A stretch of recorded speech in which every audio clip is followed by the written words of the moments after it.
Oh, I reached out to, what's her name, is it Megan from Columbine Corner? Okay, And I just thought, hey, maybe she would want to be on the commission, and so she's been informed as an attendee. And she said she was kind of interested, so she said if I have time, she has a little kid, I think. okay, sure. But I'm kind of excited, you know, because I thought she knew and she seemed to, you know, be a successful business. Yeah, it's open, it's well merchandised. Oh, Jessica, how about Jessica at Mountain Inn? Oh, I don't know, I met Amber, but I haven't met, I think it's Amber and Jessica, right? yeah. I haven't met. One of those two. So yeah, he doesn't give 2 seats, so yeah. That's awesome that you did that. I was excited, I just came to me, I was like, I don't know. There's a person. Second, you know, call. Yeah, she's around, I would say by aware. Yeah, She's been in business over a year, yeah, maybe 2. yeah, yeah, me too. It's good.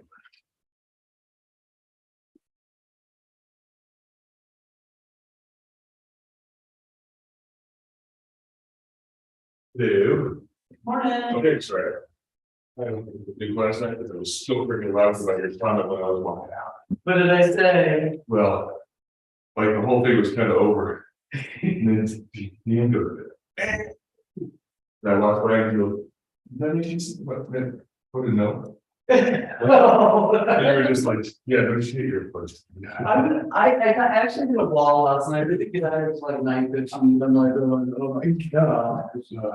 That's the words. Yeah, it was wrong. Oh, this. Hey Craig. How are you? Fine, how you doing? Good morning. Right here.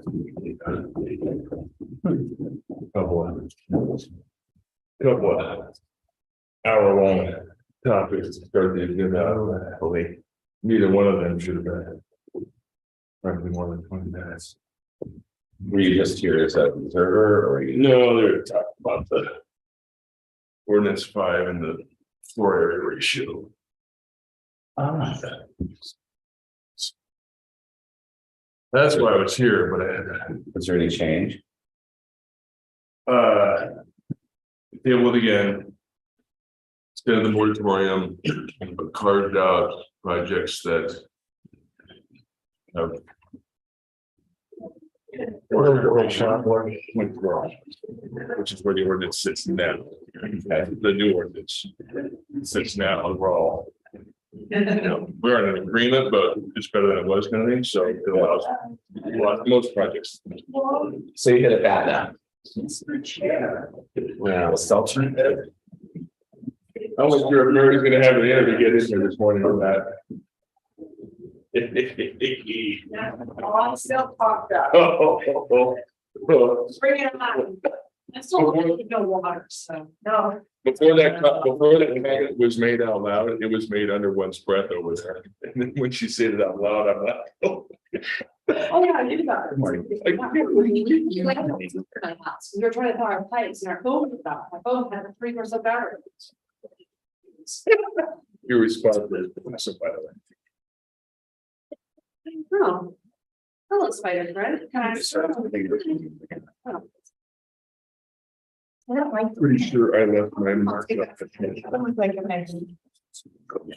If it's not, I'm happy to kill it right now. I don't feel spiders. Somebody else is fun. Well, if you see it in my, and that kind of facilitator. It's revised, the Connor sings a song, he goes, there's a spider on my ceiling and I'm leaving him Dave. It's Spider Dave.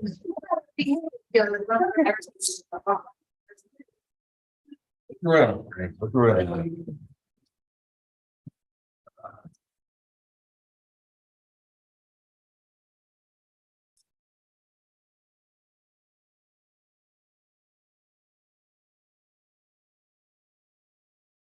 So don't sit next to me, still no. Don't really have. I have a nice shower and it's getting pretty good. This look is brought to you by Dry Shannon.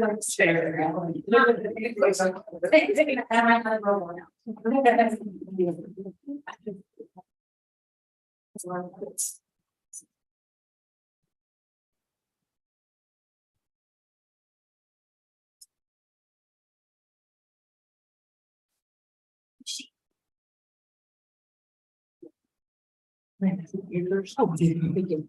No, it's a, I know. Let's look at it.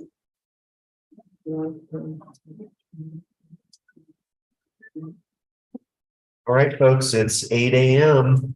Let's call the Georgetown Business Promotion Commission to order. May I have a roll call, please? Justin Dow, Present. Paul Here. Craig Abraham, Here. Kevin Kahari, Present. Amanda Cooper. Here. And Mary Smith. Here. I hope you've had a chance to look at the proposed agenda for today. Do I have a motion to approve? I'll move. A second? Second. Approved and seconded. All in favor? Aye. Agenda is approved. Audience business. Members of the audience will have 5 minutes to present any matter of concern to the commission. No official action may be taken at this time. Those viewing on television may phone in comments to 303-569-2555, extension 7. Any audience business? We have one, and I don't know. Whether to talk or not, let me give them a chance to Okay, respond. okay. Do you want to call her or you have her number? I don't know if it's Jordan, that I was talking about, so can you play them? I'm not sure. Let me just put out a message. Okay. Just throw on. Sounds good. Do we have any new business owners or managers or executive directors of nonprofits? No, okay. Let's go ahead and jump into new and unfinished business. Looks like we have a guest. Samantha Dine, would you please introduce yourself, tell us who you're with, and go ahead and make your presentation. So for those of you who don't know who I am, I'm the Director of Programming and Communications for the Clear Creek Recreation District. And I'm also the new race director for the soccer races this year. The rec district is taking this event over from Beth Luther and the county. So Beth was ready to move on. I think the county was ready for it to come out as well. The rec district has been a beneficiary of the soccer races for quite some years. And we always receive a portion of the money from the race to our demolition funds. And we have also been, we're in the same financial situation as every other government entity in the county. And so we've been looking for ways to supplement our revenue as our tax revenues decrease, and so events are looking at. And we're hopeful that Slacker will also be giving money to the beneficiaries, but will bring us some much needed income as well. So I am here today on behalf of the Slacker. And I'm hoping to take a minute. I know from Beth's side how the race operates in Georgetown and kind of what the logistics are, but I would really love to hear from you guys and how you feel that how the race works in town. What maybe the benefits to the town are, what we can do to increase those benefits, what are the challenges with the race. I think especially with how long this event has been going on. For me, I think it's really easy to like, well, this is the way that it is, and we can deal with any problems, but this is a new year. I can't make crazy changes because I don't have the capacity to do that this year, but I did this really, if you have feedback, you're like, oh my gosh, if I have a moment to change one thing, like what would I like to change? And I am also really keen to make sure that this event benefits the businesses in Georgetown. It's definitely a mission of mine to make sure that the rec district is doing more in Georgetown, because for a long time we've been so centered in Idle Springs, and that's why I think like the pond hockey tournament and the South Bath ponds. And I'm hoping Slacker too. I feel like they're a great way for us to partner with everybody. And have a good presence in Georgetown and be benefiting people here as well. So I don't know, be constructive, don't like I hate it, Sam. Can't handle that. So yeah, I don't know if you have feedback you'd like to give me, or maybe you want to email me. I don't know if now's the time, but if it is, that's cool. You guys love the race? Yes. Okay. That's okay. if anybody disagrees, but I think it's, I think it. As effectively as any event that maybe we have done, any special event that we've done. Focuses attention on downtown Georgetown specifically, during the time of year when we want that focus. It's not the busiest time of the summer, so it's ideal from that perspective. I don't necessarily know how much traffic it puts into our businesses, but it creates a presence. And a sense of activity downtown that I think is healthy regardless, so. That is a question I have, I'm sorry, Jen, I don't know if you've ever done this, and if it's possible, but I definitely would be curious to see if, I don't know if the businesses provide reports to you, like, is there an increase in sales that day? I don't know, if that's something. So one of the, in the past, I was one of the businesses that would put in, like an offer into like the bags. I will say there was pretty low return. We didn't see a lot of I mean, that was like the best way to try and track the metric. Right. But again, it could be that it was not in the right hands, or it was in a family member's possession or something. One of the things that we talked about a few years ago was maybe trying to just do like an inclusive map for the participants, like something really low key. Or like a digital type of outreach, to maybe reach a broader audience. Overall, though, the Slacker is amazing, but I would say like from an ROI, it's a little hard to measure. Yeah. Cause it's, the kind of the hands-on things are not necessarily brought back. Right, I know whenever we do grab back stuff, I'm like. You see this? Yeah. I put things in the bag and I had the same experience. Yeah. You know, so I started to look at it as just a gesture and just awareness. I operate Hotel de Paris Museum, and the finish line is right in front of us.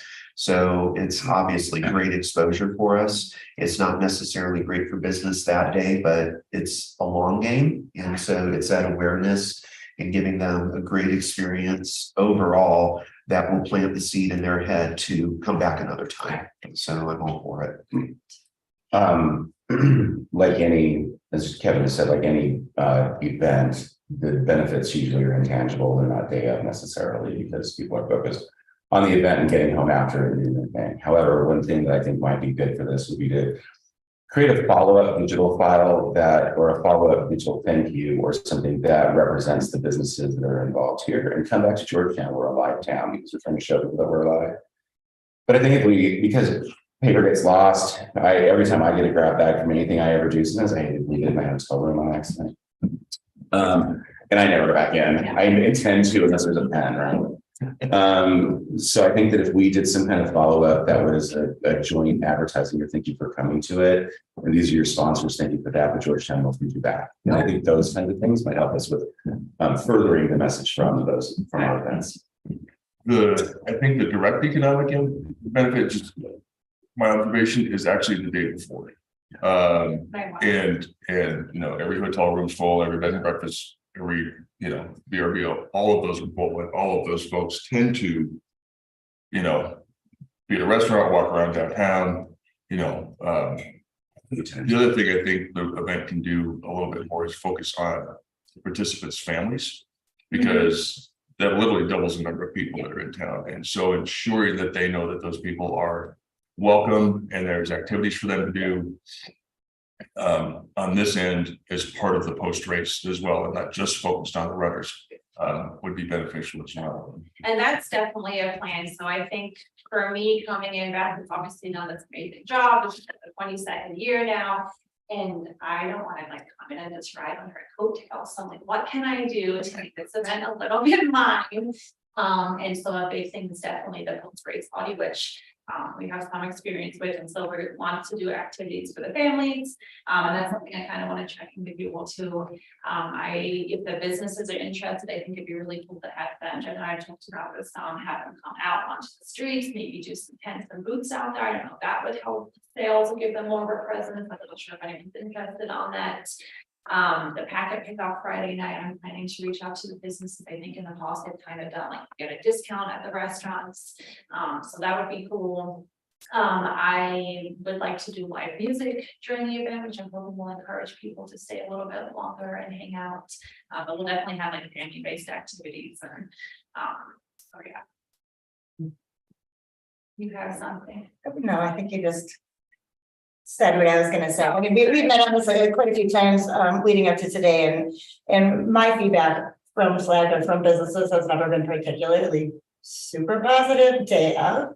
And so we're just trying to look at ways, and I've tried to get them involved last year a little bit. It was a bit of a struggle, but as an endurance athlete who runs the Slacker, from that perspective, like I'm probably not going in your business after my stinky run. And but we want to spend money in the town that we run in. We want to have takeaways from where we are. And so I think we talked about having just a limited amount of outside vending that we've had in the past, running related or endurance athletics related, but trying to get businesses to pick a thing and have that presented outside that maybe speaks to others, like the jerky store. I just love jerky, put some outside. I'm not going in, but I'll buy it. Just those types of things that might help people day of. And I do think there is a huge return, not day of, as Craig said.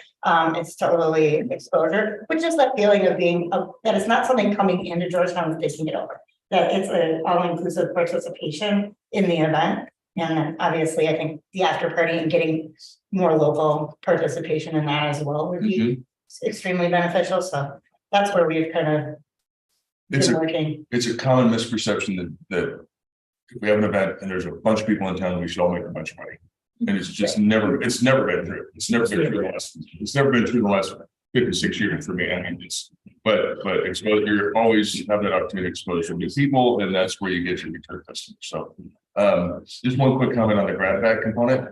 It might be interesting to put together a book of those items, almost like I'm thinking of the hot passport brewery related, right? But a book that has all those things in it, as opposed to 40 different pieces of paper in the bag that you're going to leave in the hotel room, in Paul's hotel room. We'll leave all of ours in your hotel room. I don't think as you see, I'll always be, but we should talk about the music because there's a licensing component that needs to happen between me and my company, which is library based. We have a partnership. It's no big deal. It's $60 and then you just fit us in. But we should chat about that. Tourism dollars for those who think that there isn't anything on day of. If we do have the overnight spend, there's like a threefold increase in tourism dollars for overnight spend than there is in day visitor spend. So it actually does benefit us financially. It's just that you don't see it necessarily in a shop on 6th Street, but the night before in the shop are full, and you go to the brewery, it's full the next day. But I think that $6 billion are spent in the Denver tourism area. Five of those are overnight spending dollars. So it's that large of an increase for tourism dollars. The information that I read when I go to the tourism conferences and things like that. But talk to me about music. It's just a very small thing, but last year, like Bob got confused. And then I can hook you up with the person. It's probably on the list of people that will do that and help you set up the stage. Yeah, I told Olivia already. Okay, cool. Then great, you're set.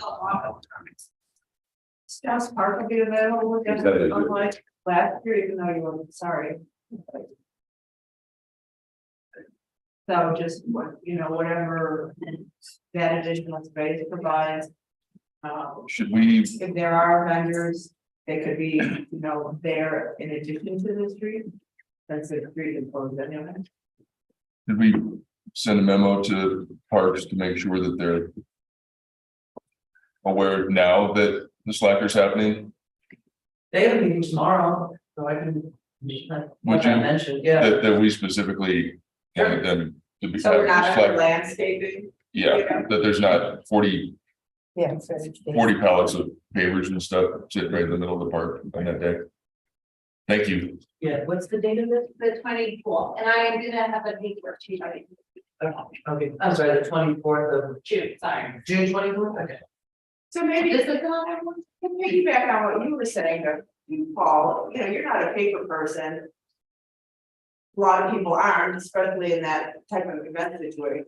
The last thing you want on the bag and you throw your The t-shirt, that's it. gear and stuff, but if you guys are set up to have that, that goodie bag, that swag bag digitally. So that, because then that's not gonna get lost. Because they did that, I watched them last year because I volunteered last year, and then we didn't have everybody assigned to their project, and so kind of had some. There were a few of us who were kind of like, "What am I doing?" So I walked around the Y Observer.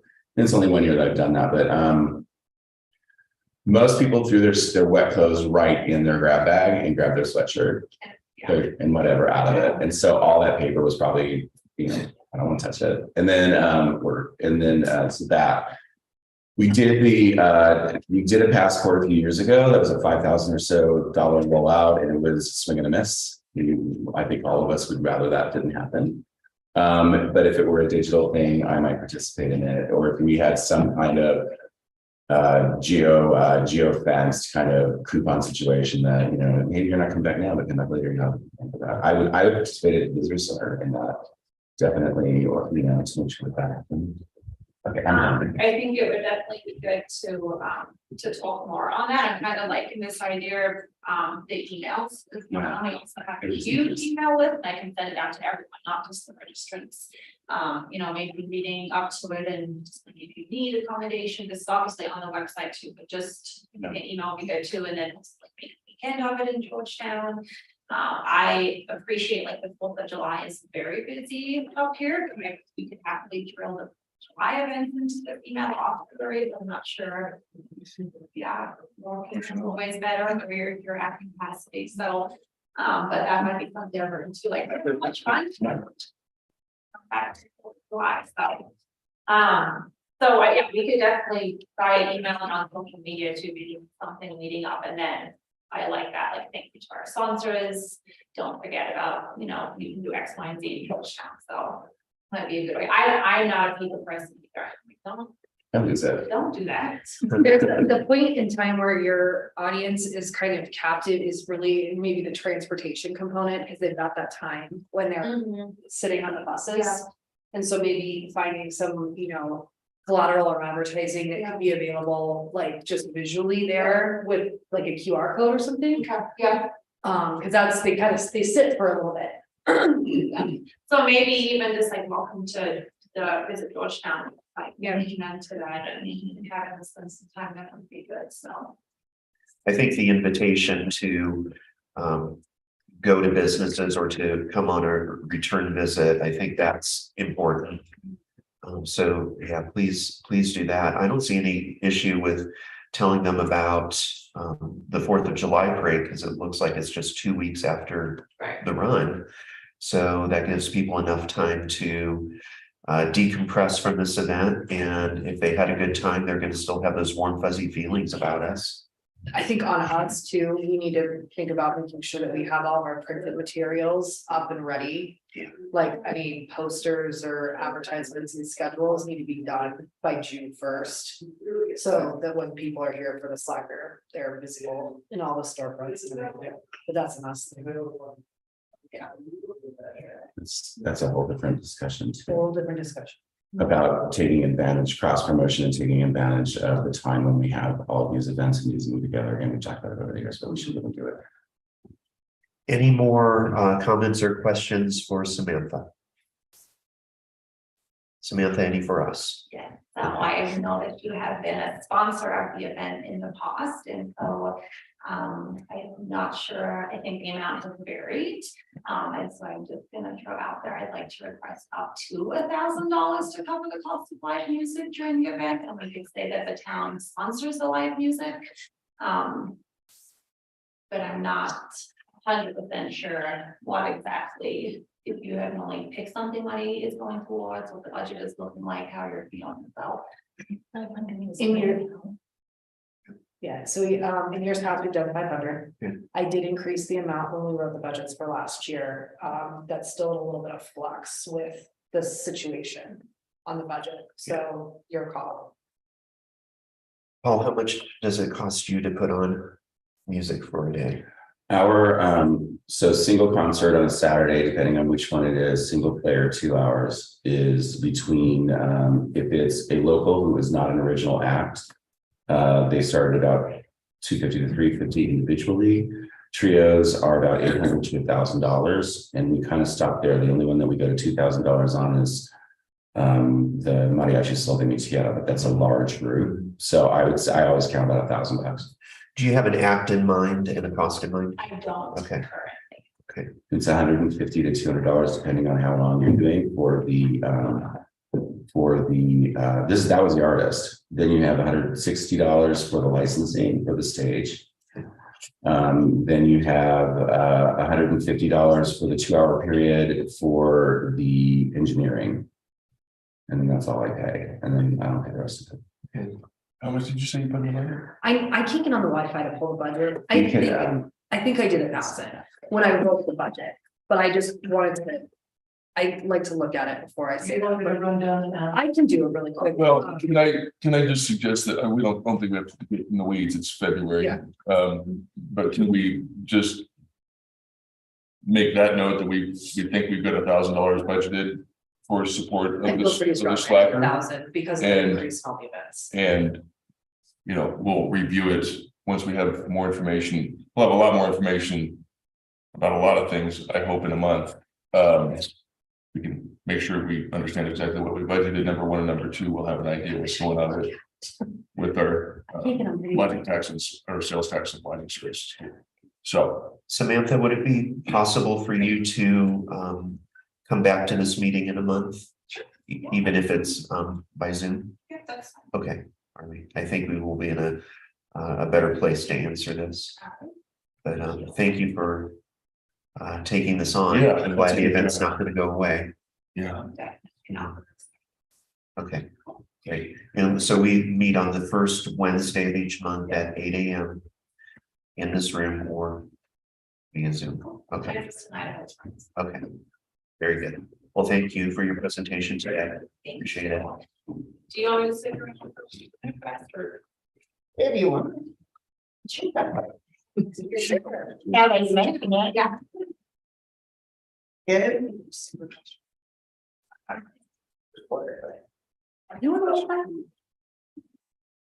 maybe I can see what it is. I can tell you what Here, apparently it's a me problem. It's just the story of my life, right? oh, no, I'm connected to my phone apparently. Both the items are not wrong. Yeah, I'm using both explanations. I'm like, The one who do winter best first. I'm not connected. you're not. Mm-mm. Okay, Okay. so maybe I don't feel so inept. Okay. Okay, Can we do Winterfest first? I was just gonna change that, so there was my name. Yeah. Winterfest Fun Hockey Tournament. I thought it was pretty great. Everybody else thought it was pretty great. I saw a video of it and it looked amazing. The videos were great. We got a lot of really good footage from various people. We were also, about 2 days before that they shot the commercial. Fox 31 came out and shot a commercial that they did 3 times. Leading up to when some very nice players came and did a little mock game. So we had something to film other than just the ice. That was really fun. I thought they did a really, really good job with the piece. Not their, main reporters, so they did a good job. That part was really good. I thought the turnout was great. We organized pretty well. Being that this is the first time that any of the 3 entities, Cabin Creek, CCMRD, and town really tried to pull this off on this scale. Obviously, we had a small scale version of it last year, but nothing like this. It was nice to have. We pulled the vendors inside, which I don't know that we want to do that again. I would say no. it was my idea. But they wouldn't have been otherwise. In my takeaways from Winterfest is I'm not sure I would do merch vendors again for this event. I'm not sure that it's the right event for that. And the weather is always goofy. I mean, there's no way. We had one vendor set up outside. She was dog treats and it made sense for her to be outside because that's what the dogs were. But she was a super good sport, but pretty much everybody else probably would have turned around and left if Craig hadn't made the call to allow them to come inside. So that would be the 2 negatives, we'll start there and then go back to the positives, were that and obviously complaints about the condition of the ice.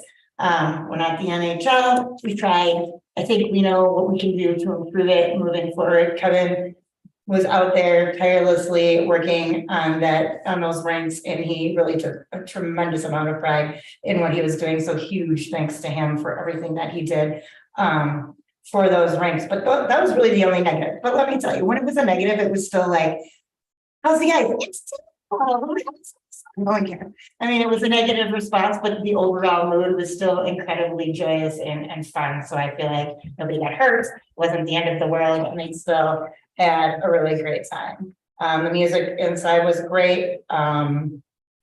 Sam, add additions? We got nothing but positive feedback on it.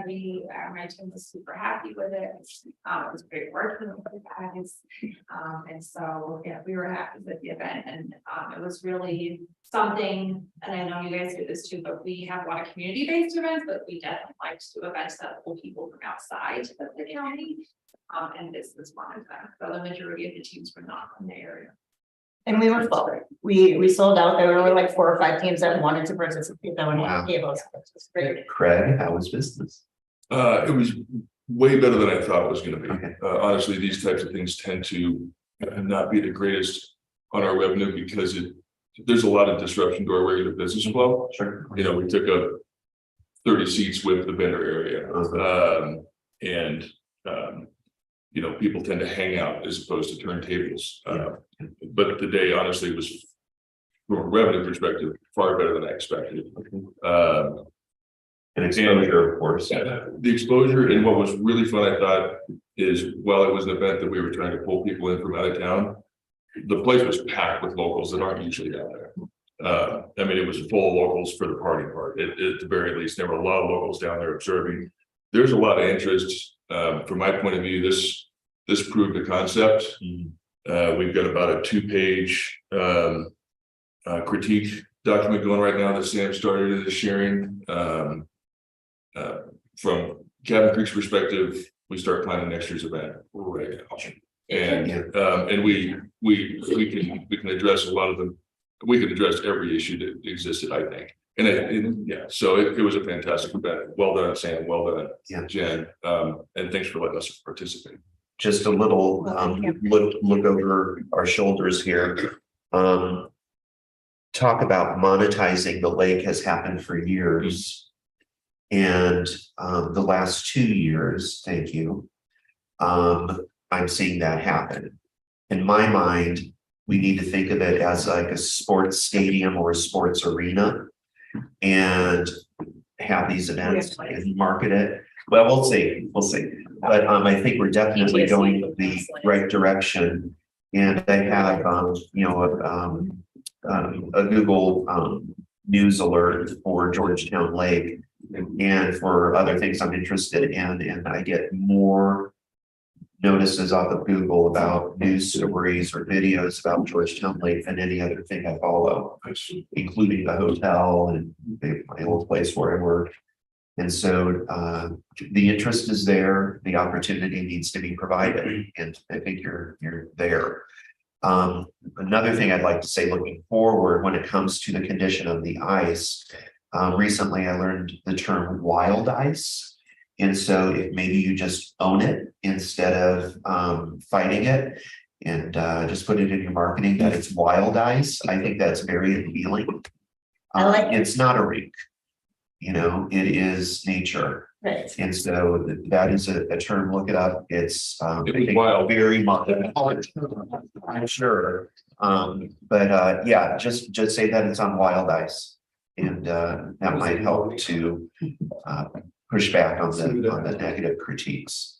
Well, and I like that concept. I really do. Yeah. I also think it's an opportunity for us to have a conversation with parks and talk about how we can collectively between the two commissions, because it is a mutual interest, support parks and in their endeavor to do exactly what you're talking about, because I couldn't agree more. That's why I was excited about the event, because we were proving the concept that ice can be a thing that generates revenue for the community on this particular event, and then other events that we hopefully do around that.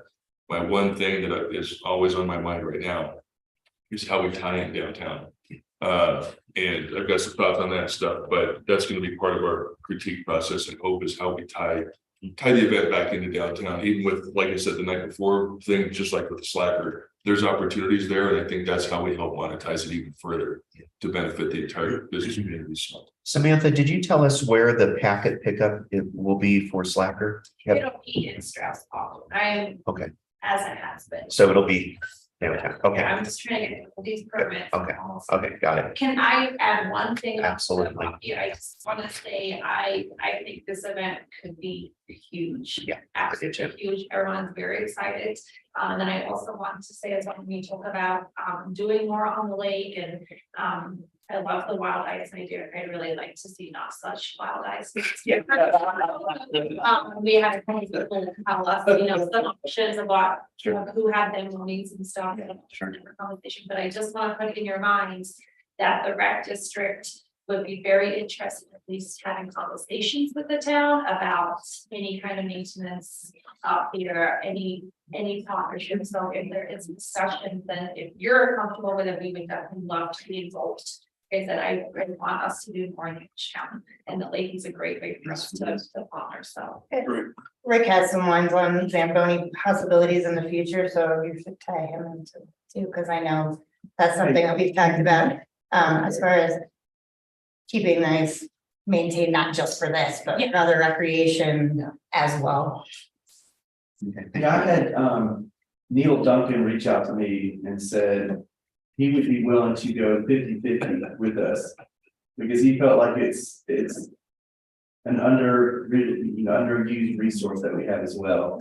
And I think you guys have proven that there is, you build it, they will come. Well, I will say that along those lines, and before this event, we have had an enormous increase. We haven't been tracking it scientifically, but where we would have a call maybe once or twice a week or month about driving on the ice and about ice staff and fishing.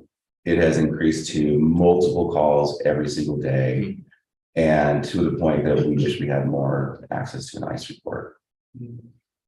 We got right now no call for The ice it. report. Yeah, ice staff report. Well, we do have, that weather station down at the warming hut, and there's a website that, that's the wind, but.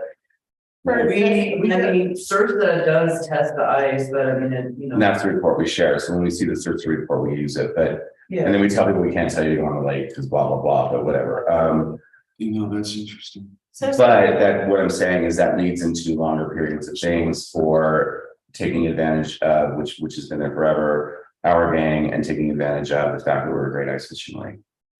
Sursa did come out and do 3 independent evaluations for the tournament. Yeah. And they were willing to just do that, so, their conversation with me is that they want to be more involved with things on the ice and partnering with town for events. Why am I blanking on his name, but, It's Greg Barlow. him. That's who came out and marked the ice with me and had multiple conversations about doing more. To help us with that. Obviously, they still will never guarantee the ice, they can't, but they can measure it in the places that we ask them to. And Exactly. 22 inches, like in case anyone wanted to know. Thank you. I did want to know that. And that's what I'm saying is visitor center seats 449,000 people a year. It would be really great. We have calls coming in. If that information was shared with us, if any information is ever about anything actually that goes on, comes to know my people, that helps me. It helps you. I've got some thoughts. Let's talk about that a little bit at some point, because we could participate in that. We're there. I'm almost picturing it's like a snow report for a skier. Yeah. Right. Yeah. That's it. Something that's, all right, that'd be fun. Thanks. Well, we proved the concept, so Yeah. thank you for you guys supporting it, and thanks to the rec district and. It was a super fun day, and thanks to the weather too. I heard that it was for the day. Yeah, thanks, Mother Nature. A little windy, still was windy, but it was in the 40s, it was sunny, and it was lovely, so. Thanks, Jim. All right, thank you guys. Thank you. All right, banners update, I still have them. I'm going to turn them over today to Scott. And there will be up at the shop. I'm going to watch where they are put. And so I just don't want to toss somewhere in Saxon Mountain or something where they're going to. Soon, and we get spring break coming in a week. We're gonna see, that'll be our busiest winter month outside of December. They're well ready to go, so whenever we can get that, Yeah, I it's mean- ready to go. This was the time that they said because they wanted to wait till after all the stuff from Denver, the rodeo stuff, whatever you call that. And if we could just time it not on a Wednesday, you know, it seems like that's our snowstorms every. Got it. So you have the staff that you dispatch at this point? We have the staff, I think. I want to make sure. Maybe coordinating with you or somebody that may have an understanding, because we don't want to just throw them up. Right, please. I know that they need to be in a certain place. The way that they are now is just they need to be replaced. Like, That's going like this. like for like, yeah, and then maybe there's a few. Just on a side note, I thank you for whoever gave me access to their hotspot. $1,500 is what we got in this budget. So, Paul, I'm gonna call on you again. Do you think that $1,000 would be enough to pull off what she described? Well, the $4,500 was for something else in Slacker. I mean, this budget was again written with a lot of the sort of the air aspects. Well, she only asked for 1,000, so you know, that's what she's asking for. If it was really more realistic for any kind of an event, but I do want over at the school, single group is always $1,500 or more. I get people because it's Mountain Jams to give me big discounts, you know, and they can work with me through Mountain Jams if they want to do that, but we're at the point where we're less than halfway through. The budget's already the initial budget without getting the outreach from commitments from the business community and some private individuals. That was another, you know, it was actually more than doubles our budget. Anyway, 15 is more realistic than 1,000 because she wants to put in more music, but she only asked for 1,000, so that's up to the group. Well, she's being modest. She told me she was gonna have to, so I think she got nervous. She got nervous? Yeah. Okay, all right. Okay, let's take the temperature of the room. Now that we know the amount that we budgeted, do you feel comfortable, instead of waiting a month and making her come back, to go ahead and propose this vote on it and inform her of the result? Yes. Okay. Will someone please make a motion? I move that we give $1,500 to the rec center for authorize $1,500 to the rec center for Mountain Jam or for Slacker. Such a sneak. Do we have a second? Second. Okay. Any discussion? I would just maybe add the caveat that we would like it directed towards the downtown after party component of the Slacker. Okay. Paul, you want to restate your? I would just add including the after party portion of the Slacker, because we were sponsoring the main music too. So There you go. Okay, all in favor? Aye. hi. And just on a side note, Mountain Jams is 3,000. But oh, is it? I haven't asked for that yet. I'll come as a person. So, Jen, would you be the person that informs Samantha? I can't. Will you take care of that for us? Okay. Today, surprise her. Sure. Me. Okay, thanks, folks.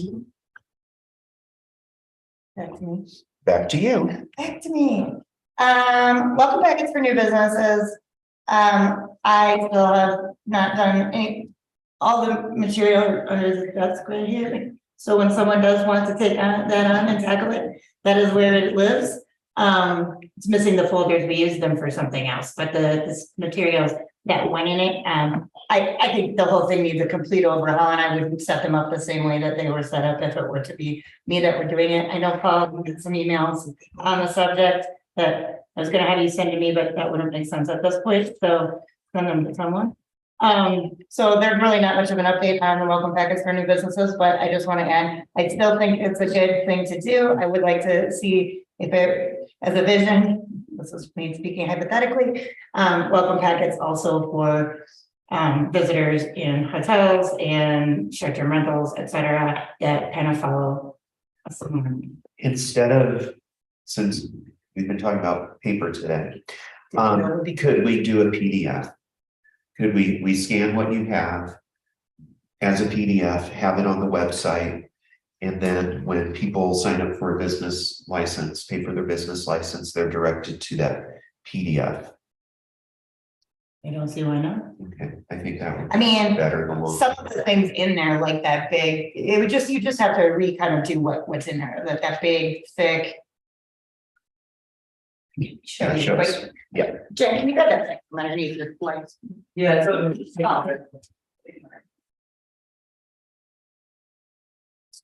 And you might not want to put this in there anymore, but.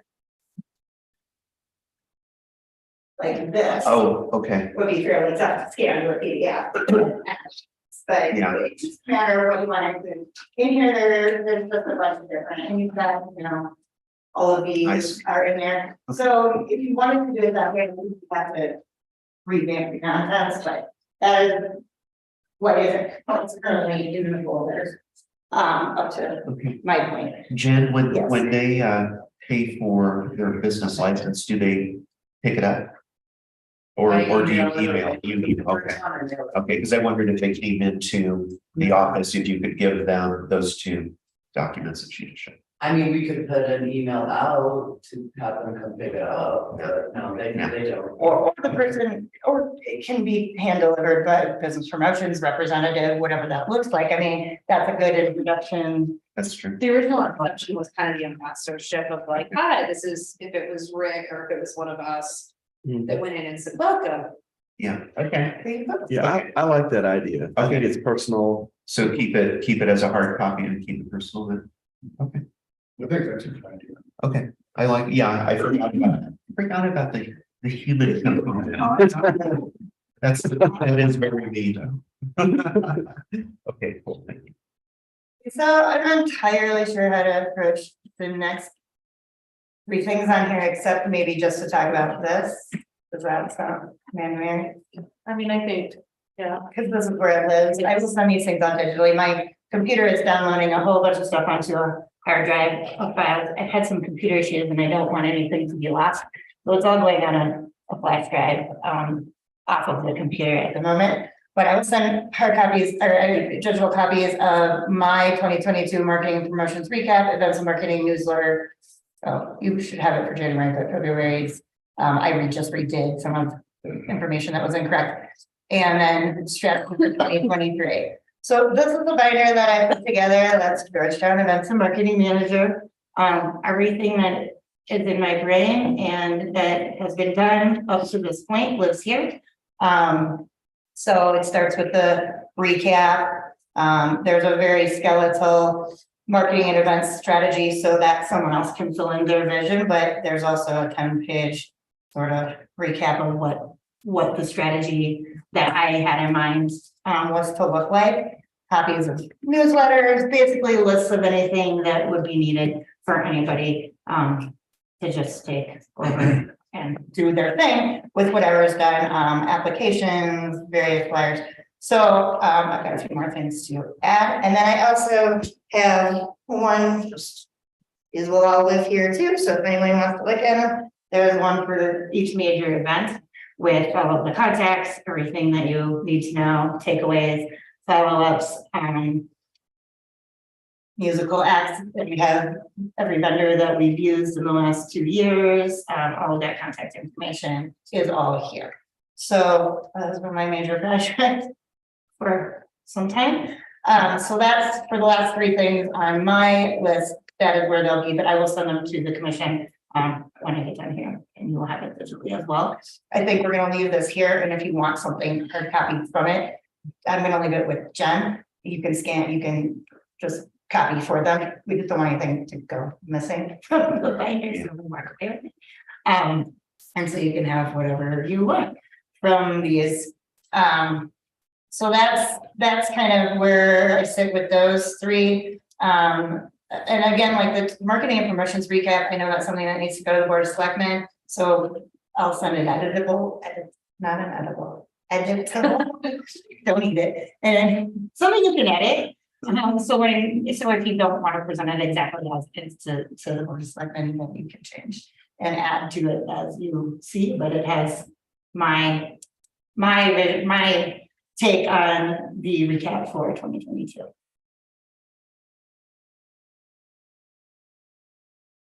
feel there's anything else.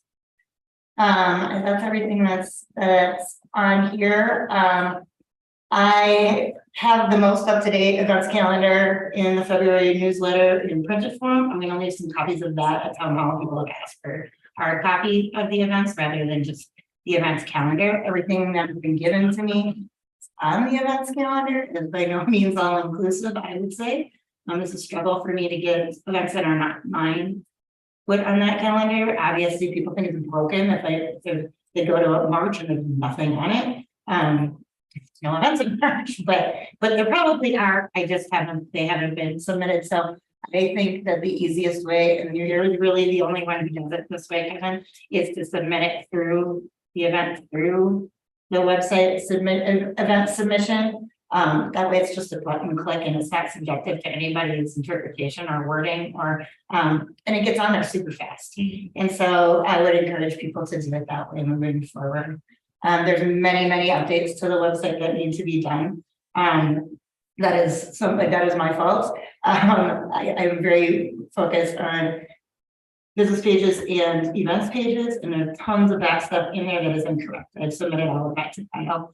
He'll be the best to fix that. But it's something that just to keep an eye on, because sometimes it reverts back, sometimes things get goofy, pages get aligned funky. It's a really weirdly built. It's WordPress, but it's built, Kyle builds it in his own way, and so it's a little bit challenging to navigate.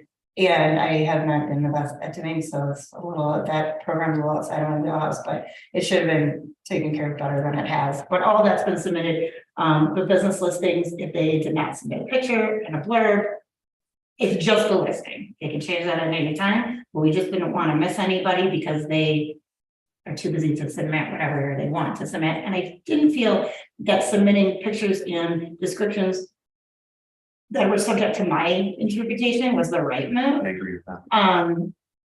But at least having a one line, this is the business, this is its location, is important to have, and we don't. It's a little late, to say the least, on that. So that's website stuff. The other thing that is here is all the ways to get into all the things that I can access. Passwords. Yeah. Admin, all of our Facebook is admin based. There is nobody knows a password for that. I assume once it's turned over to the next person that has an email, the admin to like the ones that you do will just carry over as an admin. I'm pretty sure that's how it will work from my investigation, but that's where we're at.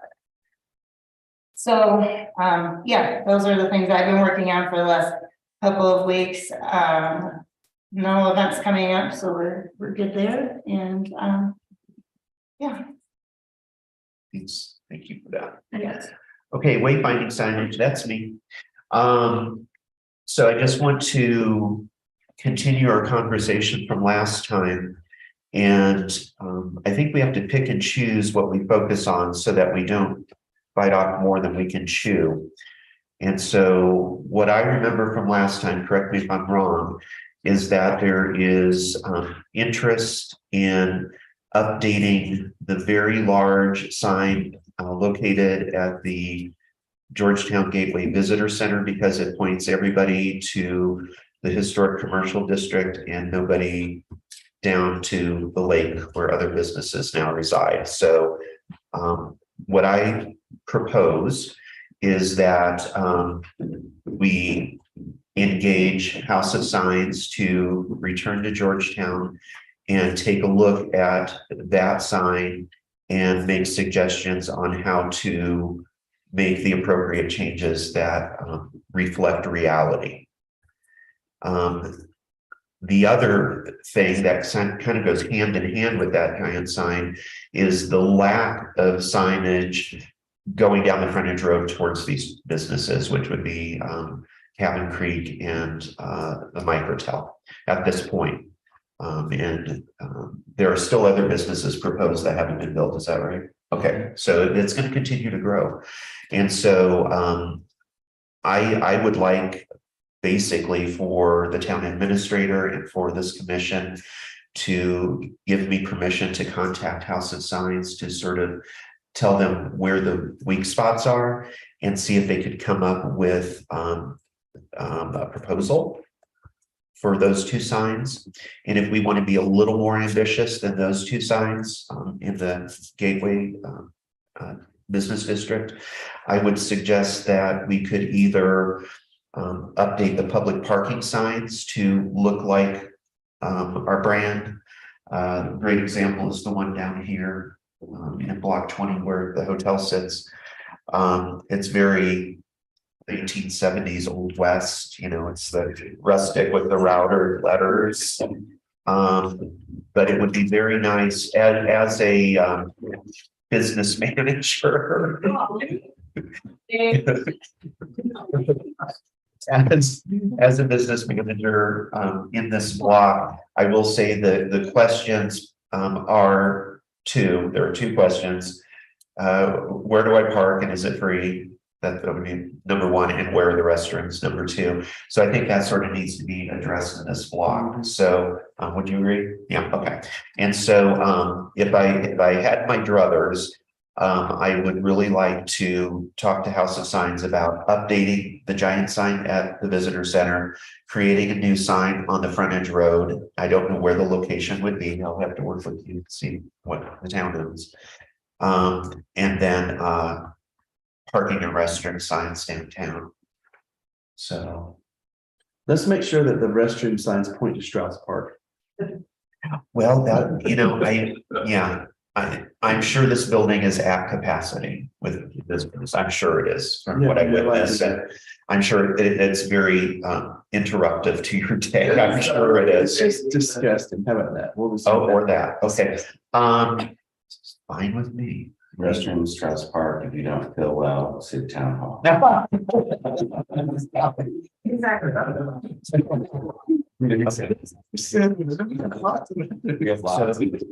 the chairman, am I allowed to make a motion?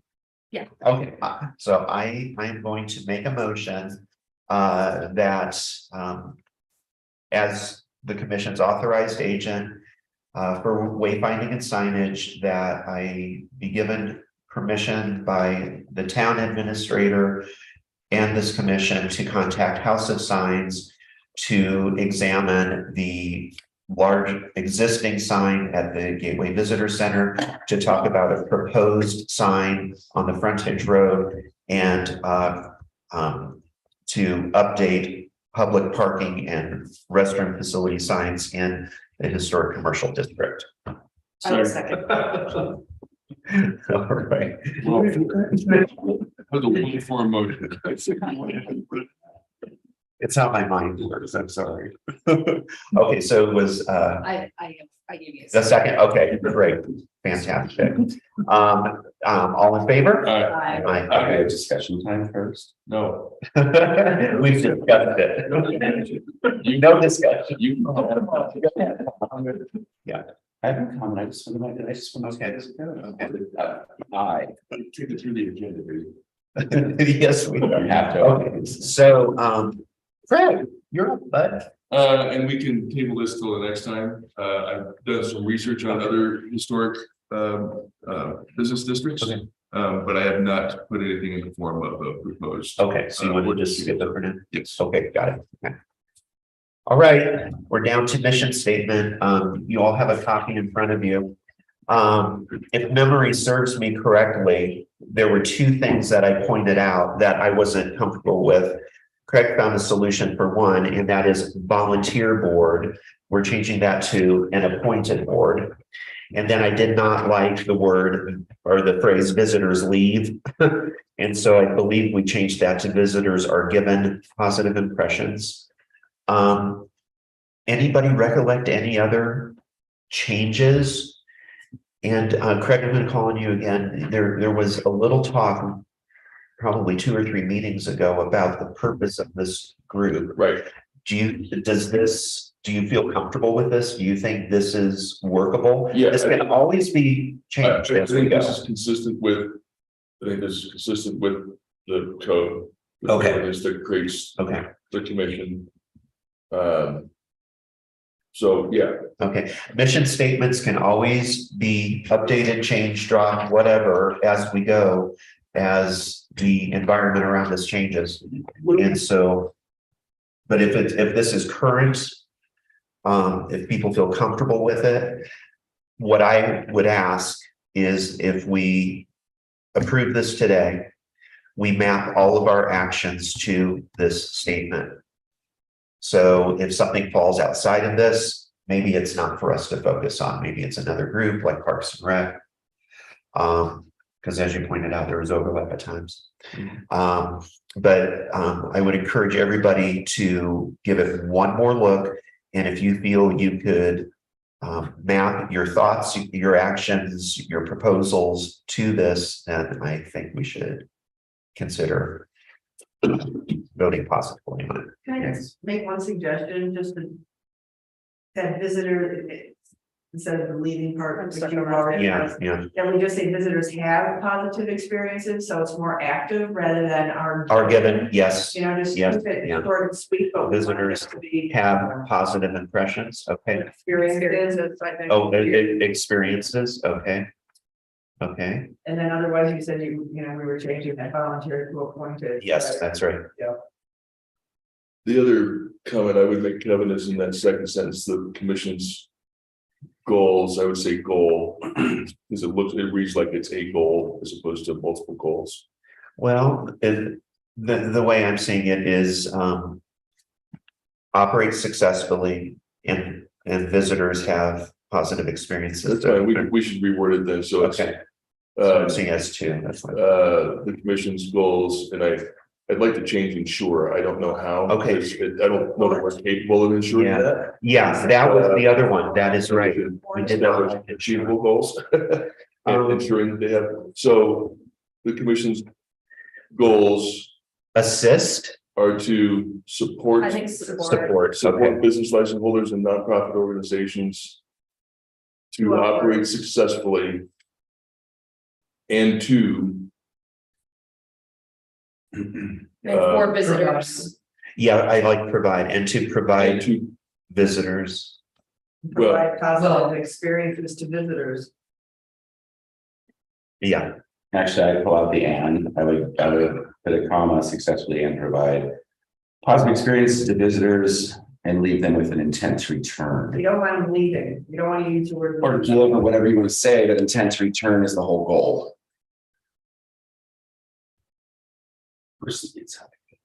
I think I don't disagree. I'm just trying to think of how to word it Yeah. without it being too wordy. one. Yeah. Like ending it on like a. I feel like that ends it on a low like note. I don't know why it's So just, you- it's an emotional thing for me. This will leave part. And also, I don't know. Sometimes we're glad they go. It's true.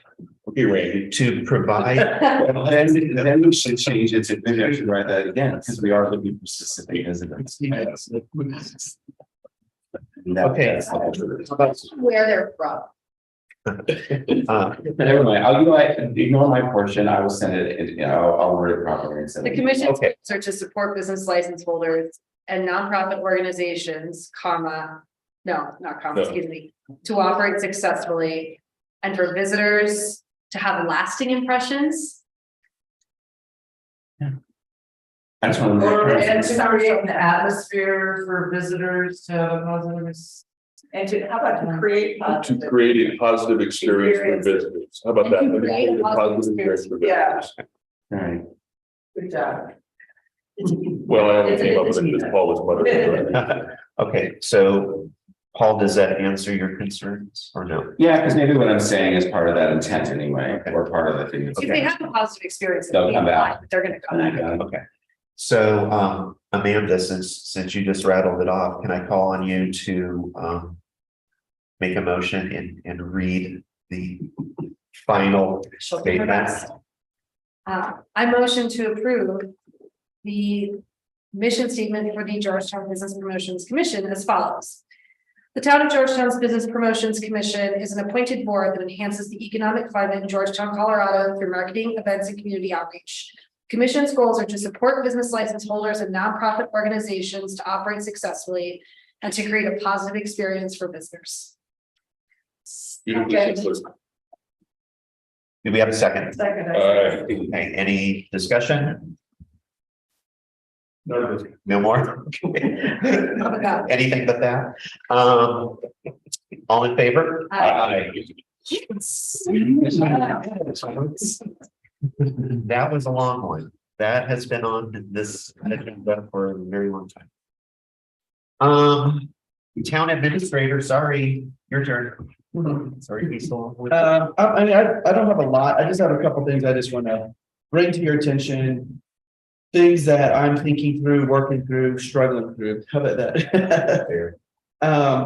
I'll start with the most recent, since we just had the ice rink.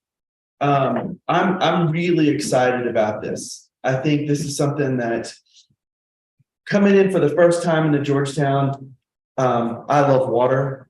I think people are attracted to water. There's something powerful and peaceful and that people love. And we are so blessed to have this lake and lagoon that we have. It's incredible. I've got big dreams. I want to see a concert and things like that down there. But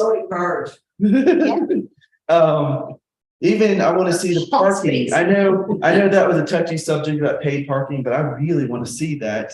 That's another opportunity that we can have to take care of our lake better, because we have one person and Kevin can only do so much. So anyways, so I'm seeing this lake. I went out to kind of see it. I've been involved with Kevin trying to prepare for this for at least a month or so, and came up with just a dream, and then and seeing all these people come together. So anyways, but what I'm seeing on the hardship of this is when a sponsor comes to the town wanting the town to participate, it's usually very minimal that the town supports.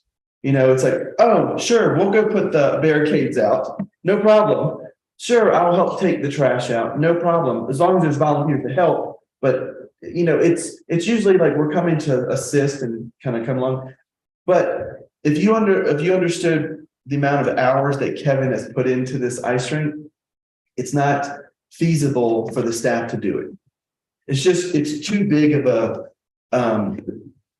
of a project. So he's probably put in 20+ hours, and like even in the last minute when I was talking to him, begging him to come back on Friday, trying to get the ice rinks ready. It's a great term of wild ice, and that was exactly what it was. It was wild ice. But just to go out there, he spent hours trying to prepare it, and then he was like, I'm done. In order for me to smooth the ice out, it's going to take me all day, because it's a lawnmower with a little baby Zamboni connected to it. So he would flood it and then go back and try to smooth it. But so what I'm saying is, when officers have to participate, they're usually paid extra in order to do this special. And I'm wondering, what's that? This is our advantage. It wasn't, it's a town of Georgetown. Well, I know. Town of Georgetown. I guess I'm just trying to, I need help thinking through this. Yes. Forward, like Yeah. our staff meeting yesterday, pardon me for interrupting, but it was kind of at. Randy is saying that the town really shouldn't be sponsoring events like that for like, we're just, I think everybody's just trying to say that like, we needed more help as far as like CCMRD could have provided more volunteers to help Kevin for the ice. I mean, it was too much for one person especially after it snowed, I They're think just trying to pull in more people Yes, to help. and we definitely need to do that, Yeah. and it's, That's coming out. we cannot think small. We Right. gotta get past this small thinking thing. If we ever want to legitimately have a 12-month visitor season here, we have got to quit thinking small. Yeah. And we've got to work from a position of abundance and not scarcity. And if at the end of the day, the dollars is what stops us, great, but don't identify that as a fatal flaw before you've proven that it is. So the reality is, and I'm not pointing to you, but the reality is, it would have taken a phone call, literally just a phone call, not even that, a text. And I could have had 12 people out there helping Kevin do whatever you want. But just a text. Yeah. Well, I'm not blaming anyone at all. I'm just bringing up You know, it's a thing that needs to be worked on. And it came to our attention of, okay, how could we have done this differently? Absolutely. And so, I will ensure that you're shared, because you're included on the post. yeah, On the post document, you can provide commentary from staff and perspective on that, so that we can incorporate that into not only next year's Winterfest event, but I think more to your probably broader point, the broader issue of utilization of the ice both summer and winter in terms of monetizing visitors. yes. To piggyback on what you're saying, though, we've talked about increasing the size of events. We've talked about getting more sponsorship for outside and doing more collaboration. You do get pushback from things like the officer of the town saying that we can't hire this, we can't do these big events, rather than we will ask you how to do that, and then you can tell us what support you need to do it, instead of a no, you can't do that. No, the fire department says no. Instead of coming from this all the time place of no, which is what has stopped us, Craig. I know. If we come from this place, well, then how do we do this? And what do you want? And what help do you need? Then we can start reaching out to the amount of people that we need to reach out to get better advertising, to get better financial support from the different groups involved. But also what I think is, if you're a sponsor of an event and you want advertising from it or whatever, then you have to have skin in the game that is significant. Not, we gave you $200, therefore I expect to be on everything, and I gave you one person to help. That's not sponsorship. That's just a little bit of a donation. Thank you so much. I really appreciate you. Yeah. And if we're going to do that going forward, we really do need a roster of how many people because I'm thinking of even the Stupid Sheep Festival, you know, it's not a very big event, but this year, We changed the name. I've done 13 of them. I love the events. I understand. But what I'm saying is, we have never, this year I was looking at it going, I don't have enough trash people here. Yeah. You know, even now that Mountain Jams is going, people are sitting there and throwing all the trash in the corner thing. Who's going to be my volunteer to help me with trash if it's not just me? So that the town isn't mad at me, so that we don't have, which is the natural response from a person that works for something that's overworked. No, you can't do these events. The natural response is that. So what are we going to do to have it? You know, and I know we talked about this before, where you were starting a roster of that. Like if it's 1,500 people, if there's this is what the law is, right? Yep. Well, Can I, Go ahead. sorry, can I say something really quickly for that? Just because I was personally involved with this part of it, but the application process, like the sign-offs for all of those things are in place. They're in We place. just need to make sure that they are signed off on, and that those, what we say we're implementing is implemented by those sign-offs. So moving forward, I think that's key in that process of trash and that whole thing. As far as the ice goes, or this particular thing goes, I think in retrospect, when we were asked if the town could maintain the ice for the day, we probably should have said no. But we don't know what it takes to maintain the ice for a day. I mean, in my mind, it was literally maintaining the ice for a day, not, but when we worked through it, obviously that was way bigger than town can handle. Well, And yeah. now we know. And arguably, Kevin made more trips out there than he needed to. I mean, I'm down there every day. He made more trips. Being out there. Well, because he goes down there anyway to maintain that lake trail. Yeah. Right, so he pops out there and stuff, which is all. Maintaining it, isn't All of these things are, he? Breaks for all. all of these things are great points, and we're just, I'm super happy. We did not have a major hiccup in that whole thing, and that's remarkable for a first year event. What were you gonna say, Jen? I just want to say that, like, moving forward with events, what we want to try to do is have the people turn in everything 60 days in advance. And, you know, like the county does things like 90 days, Randy was telling us. So then we can get together, EMS, Road and Bridge, cops, and have a staff meeting with everybody, get on the same page, so we're more organized, you know? And then they, you know, 30 days isn't enough, because then if they turn in everything, they'll have what, a week, if something needs to be changed. Yeah. It doesn't give the applicants time to rearrange it and. Then maybe you can have it tiered to the size of the event too, Yeah, right? So it's Like 30 days for a little thing and it's 60 days for a big thing or something like that. Yeah, that's a good idea. Well, Mary does the biggest event in town. And 60 Second. 60 makes sense, especially from that perspective, but even for some of the smaller ones too, because there is a lot of planning that needs to go on and coordination of staff and personnel. And we perhaps need to be more specific in our future budgets. Where if we're giving $1,500 to Winterfest, Mhm. to me. That extra staffing or those extra pieces that go with that, the trash pickup, the ice people, whatever, you know. That should be coming out of our portion of the budget. Sure. You know, and so, you know, this year was a little funky because we now have this additional income coming in, but now that or if we are. Taking on these bigger events, which we should be. Let's put the money where it belongs. I think some of this maybe is So- good topics for the work session too. Yes. We're transitioning it to. So- Yeah. So I've got a couple other things. My goal is to share a couple things and you guys don't talk. So Oh, just You're welcome for my volunteer to do, sir. last night was brutal. Oh my gosh. Okay. Well, I want to say this last thing too, and then I'll move on to other topics. I want to see big events. I want to see these things grow, and I'm excited that you guys have the same vision. So I'm on board with that. It takes some time to make sure that our staff catch that same vision. Some of them are not used to that, and so it's going to take some time for them to get there. But I'm there. Road and bridges.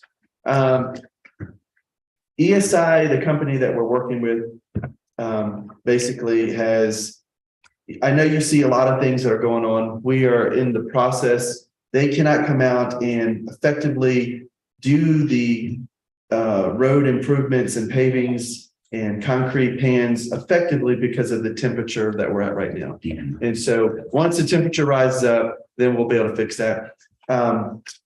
We were promised that we would get all these things done and it didn't happen. And so it's kind of out of our control. They were at Silverthorne and that project took longer. And by the time they got here, then there was some hiccups with some fiber optic lines that were cut. And anyways, that's not going to happen again. We will not do a contract late in the year in hopes that they can get a job. It will be done early. So anyways, and even with Kevin Buckley doing the 22nd Street Bridge approaches, he made the same commitment and that too did not happen. So we're waiting now until probably April-ish, March, April, depends. Well, March is our. I don't have my water back. Well, this March is our snowiest month, and so it's probably not going to be March. But now we're looking at June, May, July-ish. Although I did see snow at the last, and we went up driving at Guanella Pass and we saw snow in the last day of June, and I was Yeah. stunned. Yeah. It's easier to work in a snow. Yes. Yeah. So Christmas decor, I don't know if there was an update about that. Oh, I didn't say Oh, anything okay. about it. So where we are right now is we're going to use the same company that we purchased the same stuff from last year, Wintergreen. They have a great discount going right now. We're going to go get ahead of the curve this year and not wait till like the November last year. But we've already reserved, we're going to get matching decor, go down Argentine Street and do every other pole. But we have to put outlets in the poles and we've got quotes for that.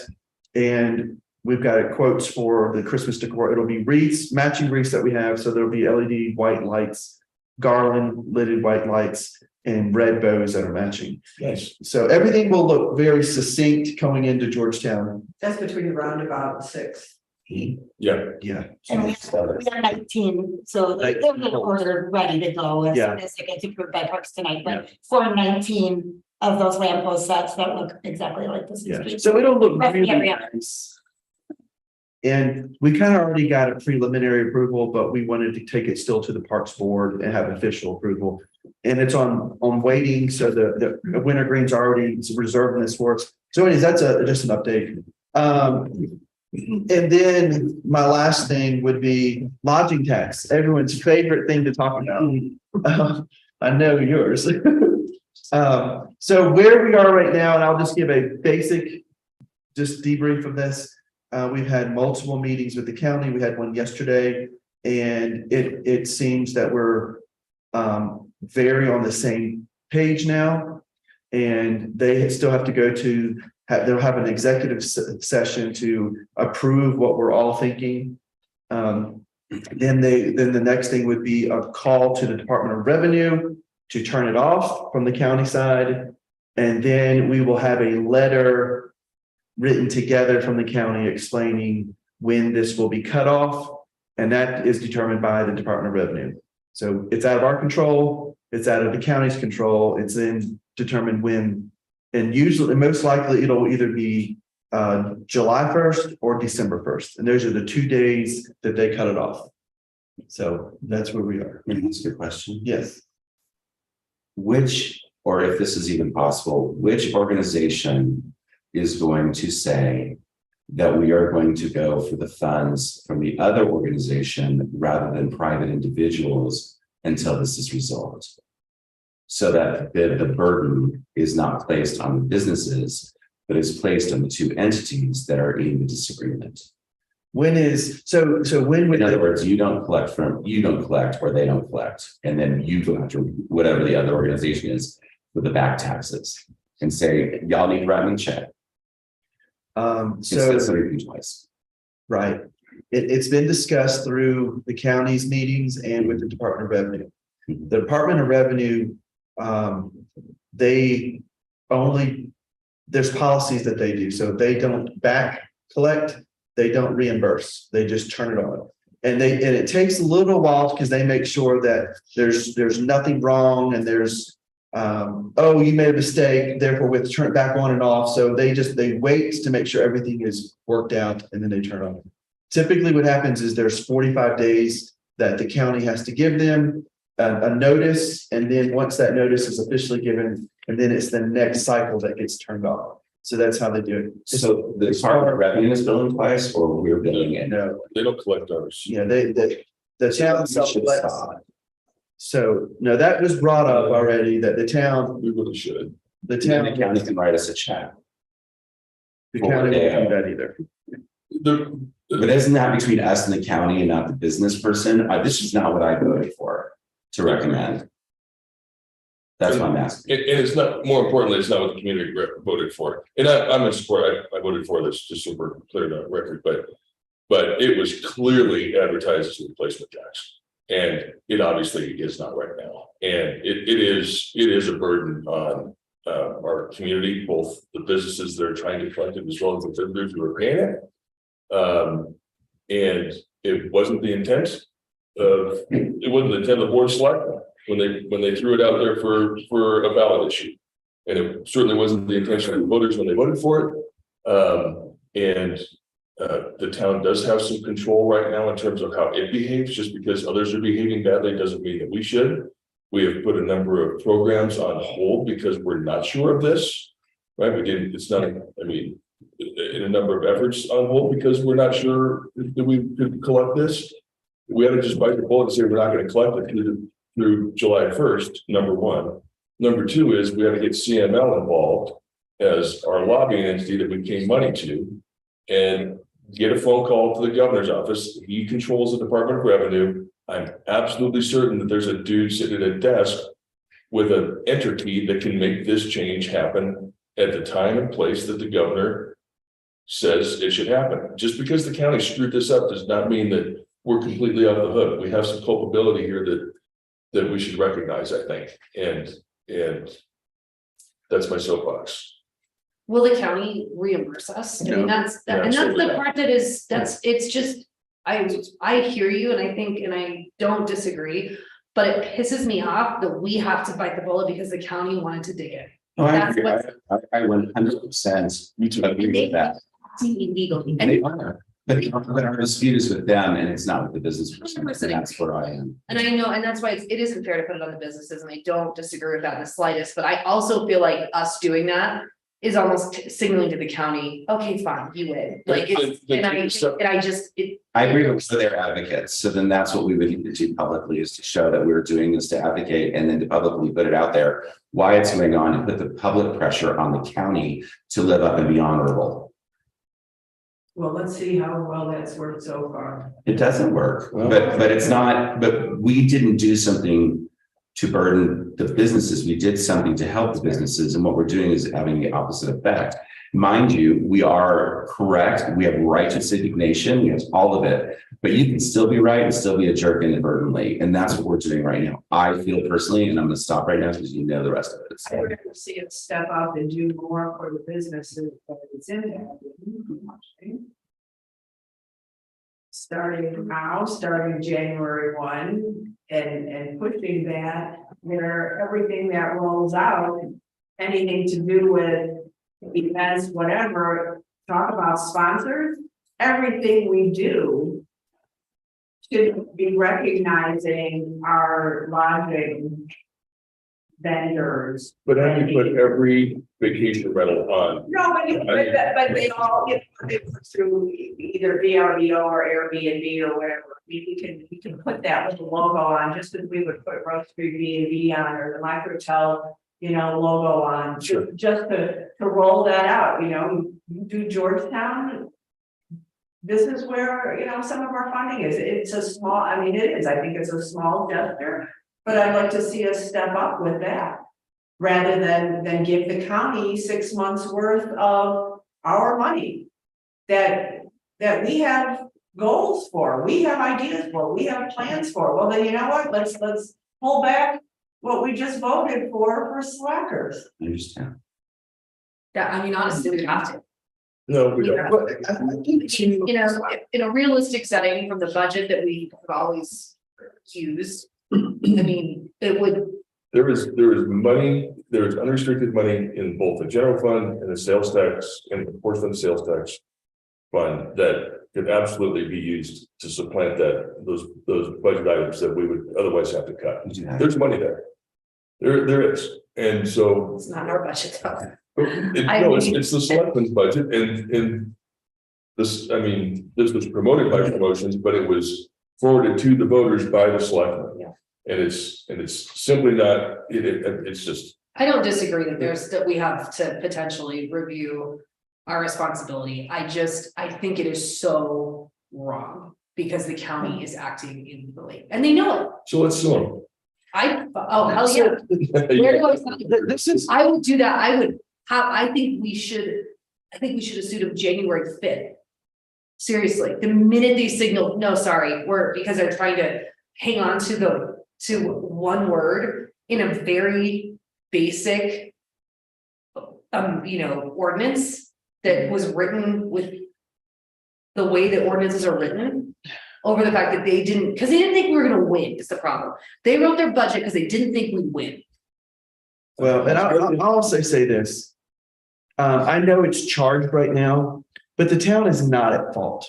Agreed. 100%, after walking through this for months and months and months, we gave ample notice. We had multiple conversations with commissioners, with their county administrator. We did everything we could to make sure they understood. And you know what they did? They put their head in the sand. And they did it on purpose, because the more they knew about this, the less power they had to do this. So by playing ignorant, they were able to extend this, so they knew what was coming, and now we're at fault, and our vendors. You're not. Executive session on Tuesday. Thank you very much, because this is just going to give them, we felt that we had a positive position on yesterday, when Rick and Lynette and Jerry Dahl met with them. And this conversation is going to open up door number 5 in their exec session. Oh, Georgetown's going to fold it, and we're going to collect the tax for the next couple of months, and Georgetown wants to make nice to their vendors, and they're sorry. Well, where's our lawsuit? Well, what my argument is that somebody has to be the bigger. Yeah, sorry. Go Can ahead. I talk? Yeah, Is there a conflict of interest here? No, Okay, I'm just, not at all. right, but at this point, 14.05 is being collected, which is not lawful.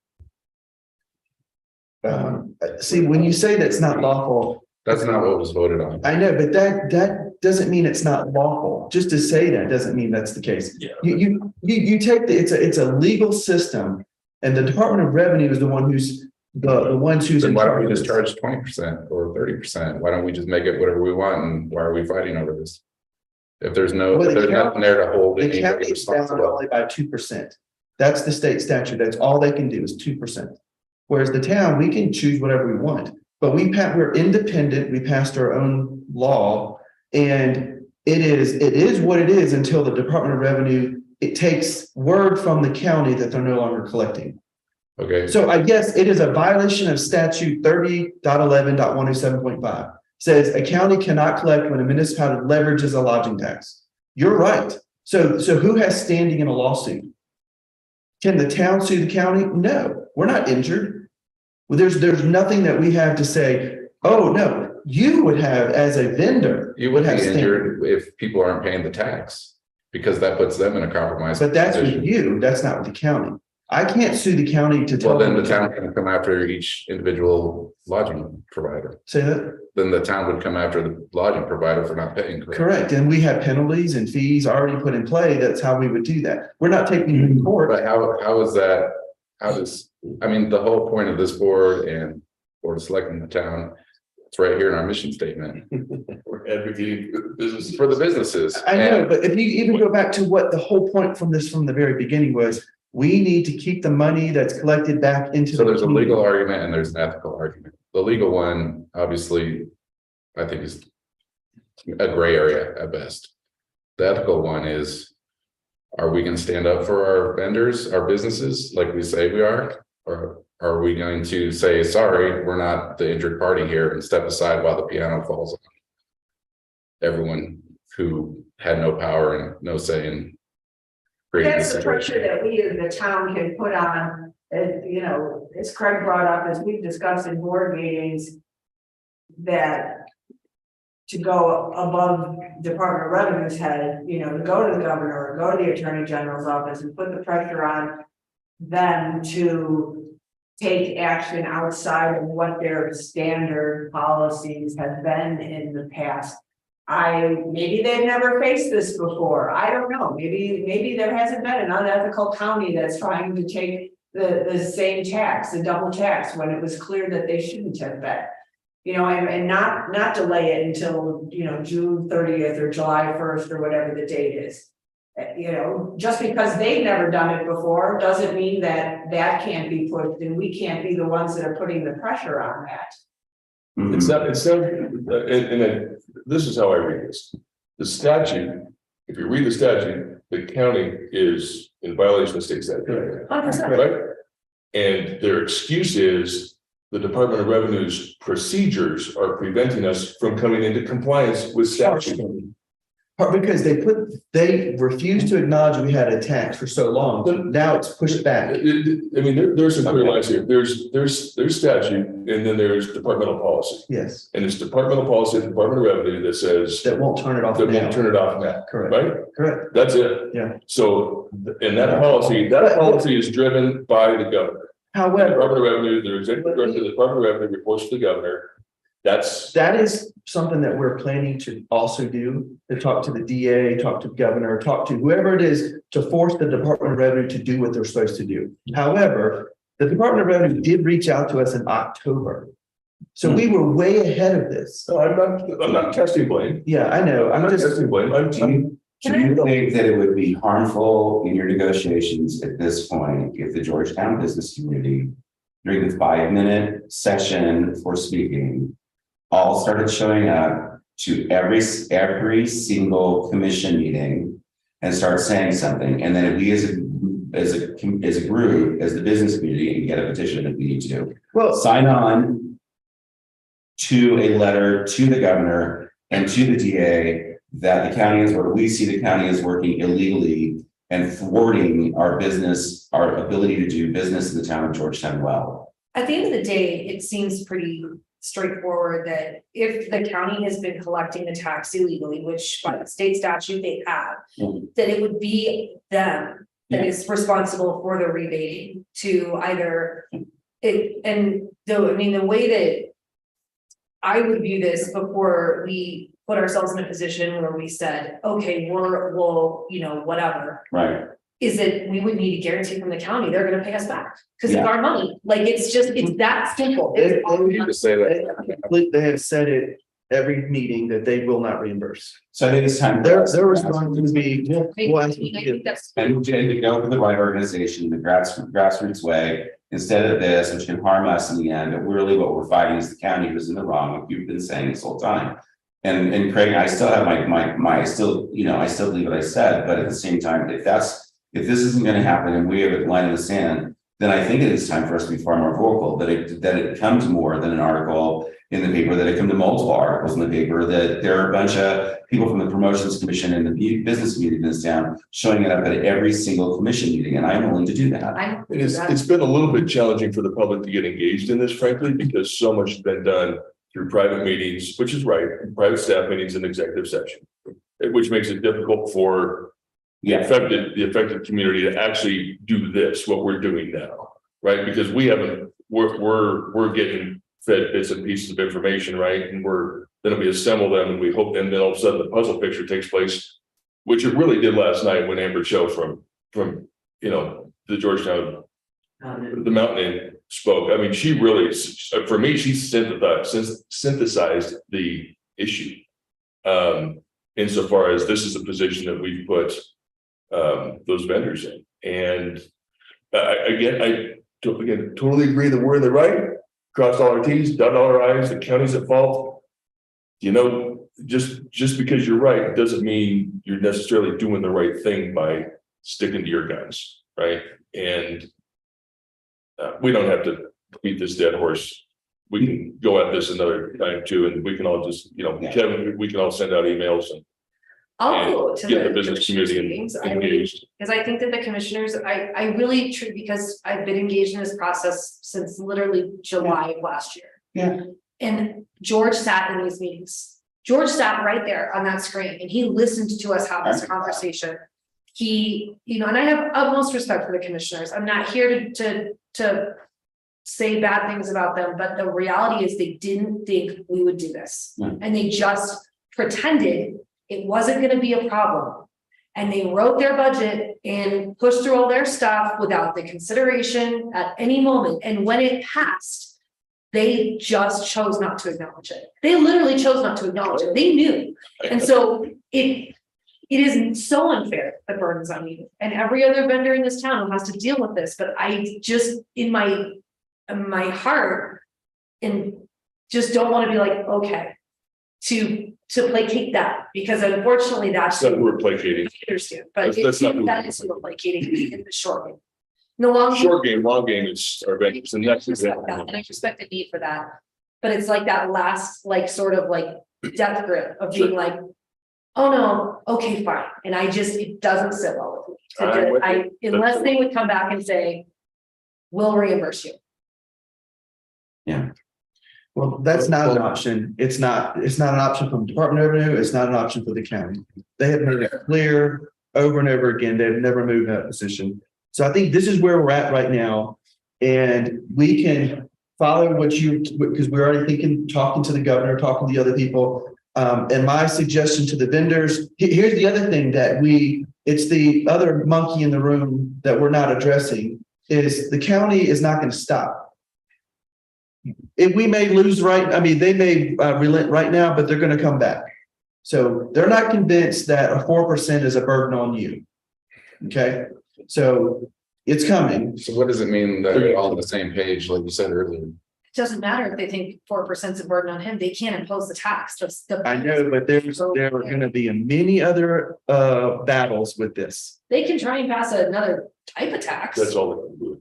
Yeah, and then, again, that puts it on the people to vote. And the people right now are very charged because of what we say, are we doing? And the whole replacement thing, it's a political issue too. So it's like, we can't just put another measure on the ballot. It's going to get crushed right now because of the public sentiment right now. So I understand Justin's frustration with it. It is unfortunate because of where we are right now with the county. But it's not over. And they're going to have a public campaign. That's what they're going to do. Can you just clarify? You said earlier where they had some meetings and some get-togethers, and you guys met with them, and everyone's on the same page. Is kind of what you said. What does that exactly mean? Meaning they are, the plan is to stop collecting. To contact the Department of Revenue to stop collecting. Okay, They are planning to do that. okay. They just have to. Is that a vote that they took or? No, that's the representation meeting with the town. That they are finally coming to terms with us. Okay. So they do have a meeting March 7th, executive session to vote on that. And so that's what I'm saying. We're finally, they do acknowledge that we have a lodging tax. So this is the first time that they've acknowledged that their legal analysis has concluded that we have a lodging tax. So you can't call it an occupation tax anymore. So once they shifted to here, it's a process. You know, Jerry Dahl keeps saying it's a process. It's an emotional process. They're not fighting us anymore. They were fighting in the beginning, refusing to believe. They wanted us to prove legally what we had. We did all that, you know, through our ordinance. You know, we did an ordinance. We had an amendment to make sure that it was more succinct with Telluride and Cortez and Winter Parks. And by the way, none of them say lodging tax. Their lodging tax, none of them say lodging tax. And those counties backed off. Yes, Those counties. they all, yeah, they all stopped collecting. All the others, at first they said there is no example in the state where the county backed away, and then we immediately showed them 6. So it's part of them coming into the light of, okay, this really is this. So that's where they are now. Our meetings have not been charged. There's no emotion anymore. It's okay, how do we come out together? What is our response going to be to the community? That's where we are. It's good to get on those meetings. Yeah. So there's still issues because when we look at it, the burden is on the customer that stay at the bed and breakfast at the hotels. The burden is on them, and I understand for some who've not been paying, it is on them because now they have to pay out of pocket, you know, for this tax. But this is not going away. In fact, they're going to continue to look at this. So we have already told the Department of Revenue, we want this turned off immediately. And they said in extreme situations, they have done this. However, I would call this extreme. Yeah. That's extremely 3 months in. okay, well, I know I'm saying we have hit that gap. Listen to us. We're saying that this is an injustice. However, their internal will make a determination if this is just a policy. They will stop because they told us July 1st or December 1st is when they cut it off. Why would it be either one? I mean, if That's anything, It depends it shouldn't be July, it shouldn't be December. Oh, it depends on the 45-day notice. That's what I don't understand, I'm done. I know, it depends on the 45-day notice. If you're telling them in June. I'm not yelling at you. All right, maybe, seriously, we know that this state is and is. Okay, so fine. Thank you for explaining what I was asking you. And I wanted to make sure that my comments are on the record. The second thing that I think, though, is right now what's going on, there isn't enough buzz. We have a local newspaper, and that's the only place it's been put into. And it needs to it needs to go on to good. It needs to keep going, and it needs to go on to the county. And I think that we really do need to go to that meeting next Monday, I guess that is. Tuesday. Oh, yeah, that's one. Okay, go to the meeting on Tuesday. And as many of us can get out of work and go, start doing it and make sure that they vote in their executive session in the right direction and make sure that it happens. But they're playing cat and mouse. And the nicer we are, the worse it is. And I think that it needs to be exposed. You know, there are 3 of them there, and I know that, and I don't feel that they were doing a good job, and they were adversarial against business promotions, and they never liked it, or not this company, this group necessarily, but tourism dollars. Yeah. They were always adversarial toward tourism dollars. I would have to go in and speak up every time. I would go in every now and then and speak up for tourism dollars because they didn't like it. They think it's low hanging fruit. It's not. And I'm livid that I'm being stopped on the street to explain myself about a vote I made, the recommendation I made that is hurting the people that I was voting to help. And I wanted to know where we were and how that's going to work. And I understand, you know, I understand the position, the negative position it puts us in if we don't continue to hold our guns. But what I don't want to happen is that we destroy this momentum that we've had going over the last couple of years, especially with the advent of Mike Patel and the great job that Rose Street Bed and Breakfast is doing and other groups. and the improvements that are going on over at the Georgetown Mountain Inn. That I don't want to destroy that momentum because we are now going to be famous for having a stupid tax. I said stupid twice today in this meeting, and I apologize for that. But having it, call my festival stupid, no, this stupid, no, but that's where I am now. But I guess maybe they'll be a little more open to looking at what they're doing if they are far more shamed than even the Denver Post article and our article. I think it just needs to, to happen more, and I think that's on our side. And I apologize to anybody who thinks that I would have voted for something that would have caused a burden on the business community in this town. Thank you. Anything else on your report?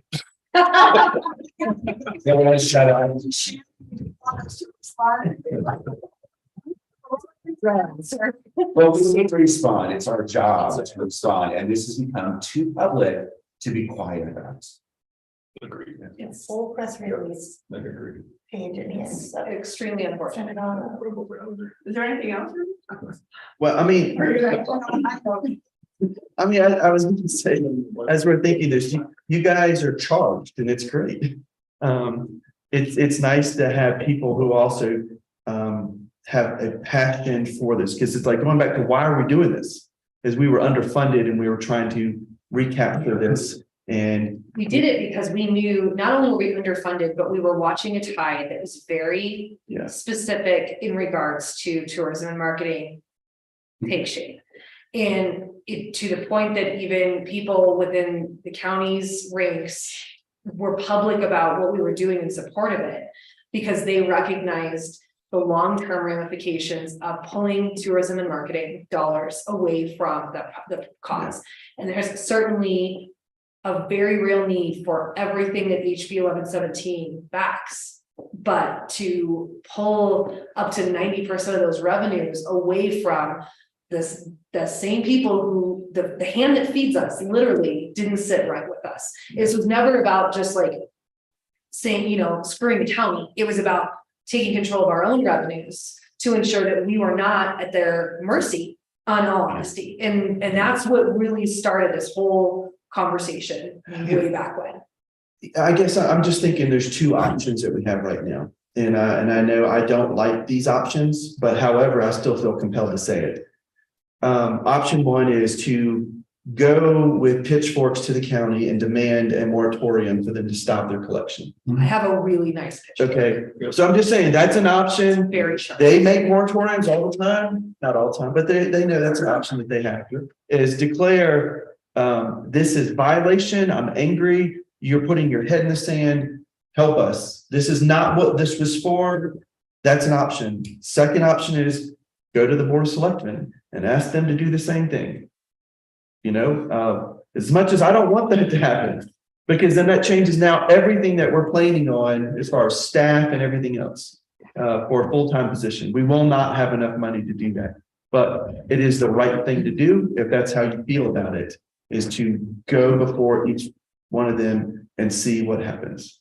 And so if we are that concerned and supportive of our businesses, saying it is not what we intended, I'm frustrated, and I don't know, I just go, that to me seems like the right thing to do, is get this thing worked out and we will then overcome when it comes. And I know we've had meetings about this behind the scenes, and that's just I just want to end on that thought, if you're going to think through that. Moratoriums are powerful. So Pitchforks work in a small community.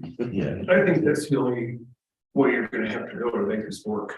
We'll see you next Tuesday. Because this board made the recommendation to the Board of Selectmen from the very beginning. And so, yeah. And I don't know. I have been beaten up to the point where I'm exhausted. So We're not beating you up. no, you're not. No, I don't think anybody's doing anything wrong. Personally, ever did anything wrong except for the county in this situation. I know. I'm gonna be very clear. The process that Amanda went through, the process that Selectmen went through, the thoughtfulness that went on, I saw those meetings, the way the attorney dealt with it, all of this stuff has been a long process. As a matter of fact, I even said something I didn't like. There was another time I was during this process. That was addressed. We went through all of it. I'm just trying to figure out a way to help the people who are hurting. And if it means that our first step is not internal, that it's external, then let's do it. I will second what Paul said. Somebody's got to be the bigger person. And do what's right. And that's my position as well. So. I think before we get there, we need to get through the seventh. That's Yeah, I think so maybe, too. if we, obviously, we need to see what happens on the seventh and with some grassroots momentum, maybe and it has to be bigger than us too. Like, Absolutely. I mean, why don't we call them and say, can we be on your agenda, you know, on the 7th and have everybody show up? Instead of just showing up like a mass freaky public thing. You know? Three public in 5 minutes scares the hell out of me. If people come to they can be on the agenda, let's talk about it, and you guys can speak and, What are your thoughts? you know, Mary's got thoughts. and then there'll be dialogue between the both. I'm trying to stay silent, it's killing me, I'm trying to stay silent. Stabbing myself with a pitchfork right now. Well, Can we get on the agenda? Can they post it? I think if we get our lodging vendor, whoever, to Yes. the meeting. and that would be my suggestion. I don't think, I mean, we could take a vote, right, or just drop or I don't think we have as much consensus here. I mean, as I would like for this group to go in front of the board of selectmen. I don't. I think. I'm sorry, the board of county commissioners. And in that context, I think it would carry. They would sense some hesitation, right? If we weren't all on the same page. So if it's possible to inform the lodging vendor community, I'll call it, about an opportunity during, I would go with Paul, public comments a very powerful time as well. And have them in that meeting before their executive session so that those guys know that it's not just a battle between the board of selectmen and the board of county commissioners. I think that'd be very powerful. I don't know if we have the ability to reach out to those people, probably through the business license process. Yeah. And it looks like, yeah, and maybe that's the best way to go. And they don't necessarily have to show up in person. They can provide written commentary for the board to consider, and that goes in the record just like anything else. And I think it's important that it's beyond just lodging. And I think it is more powerful if we go as individual business managers or directors. Because we're not going as this commission looking at our own money. What we're doing is we're going as business people who are trying to protect other business people from being overburdened. And because of pigheadedness on their side, even though they do other things that I think are wonderful, and I agree with them on different things. I don't think that they're nefarious people. I just think that in this situation, they're being very short-sighted, and that we need to make them very aware of it as a community. So could we send an email from this commission to all the business license holders that basically doesn't take a position per se, because we haven't taken an official position necessarily on the issue, but informs the business community that at this meeting, there will be a meeting of the Board of County Commissioners on such and such a date. And there is a period, I think they do public comment at every commissioners meeting still. I'm not sure, we should verify that. And that this would be the day for you to, this would be an opportune day for you to go and express any concerns you have with the fact that the county continues to collect their lodging tax. And let them go and make it personal and occupy the commissioner's time with this. In opposition to the law. Do you also think that maybe if everybody wrote to commissioners individually, or should we just show? Absolutely. That email can share every one of their email addresses too. Oh, okay. And then people, share their email addresses. Yeah. I don't think that's inappropriate for this commission to do. I don't think it's inappropriate for us to say, hey, we know the business community has concerns about this issue. The town has done everything in its power to resolve this in a timely way. And now it's probably opportune for you to express your concerns to the other party in this, and that is the Board of County Commissioners. There you go, here's your I mean, email. we were having, Mary was directing people to call the county. I love your idea. Oh, I was sitting in a clerk's office when a bunch of those calls came in one day, I'm like, ooh, Yeah. they were They not. have heard a little bit at least. I mean, I think it was, yeah. Yeah, it's funny because they're just transferring the calls all around the different departments too. Oh, The treasurer's office, the clerk. And now they're just saying, call me or That's Mary. exactly what they told. They're just Exactly what they told They're them. just rerouting it back to us. It's the town of Stag's, you gotta call them, and because these people don't understand. 3 minutes, 8:30 AM, 3 minutes for public comment. Each person gets 3 minutes, Right, and they have 5 minutes for it on the agenda. well, yeah, but. That's what I'm saying. No, The public comment thing works when there's 20 people in the room and they say 3 minutes to talk. Yeah. no, the last It's a time. huge statement. Yep, Yeah, I wish I were there. oh, it was wild. yeah, it was fun. Okay, can we move on? Yes, we're gonna move on. Is that, do we have, can we do a straw poll on that, that we're good with sending that email out, and who's gonna craft it, Paul?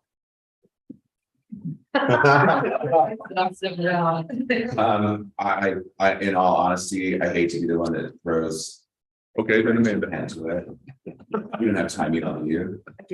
I'm dealing with some emergencies at work, but I also think that you'll do one that has no snark. But she'll draft it and she'll share it. It's not gonna be very before it goes out. Yep, and everybody. Yeah. Okay, sounds good. And I'm very sorry, I have several things that are just. I got it, I'll draft it. Watch your emails. Yeah. Yeah, Okay. watch your emails. And make sure you respond quickly and. So we can get it, because we need to get it out of the community probably tomorrow. I'll get it done today. I will inform the other business owners. There you go. Gary's gonna be the. On 6th Street. All right. Thank you, Rick. Good job. This is. I'm not proud of this.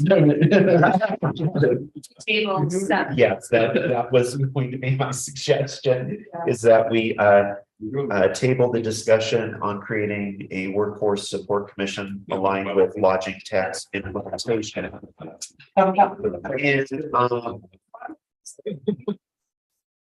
Is that another thing that we're pulling? Well, I haven't thought about the part we'll never recoup. That's something I haven't thought about. Town ambassadors, just as a little recap on what that was. Jen Jordan, Paul Bowe, and myself, Kevin Kuhart.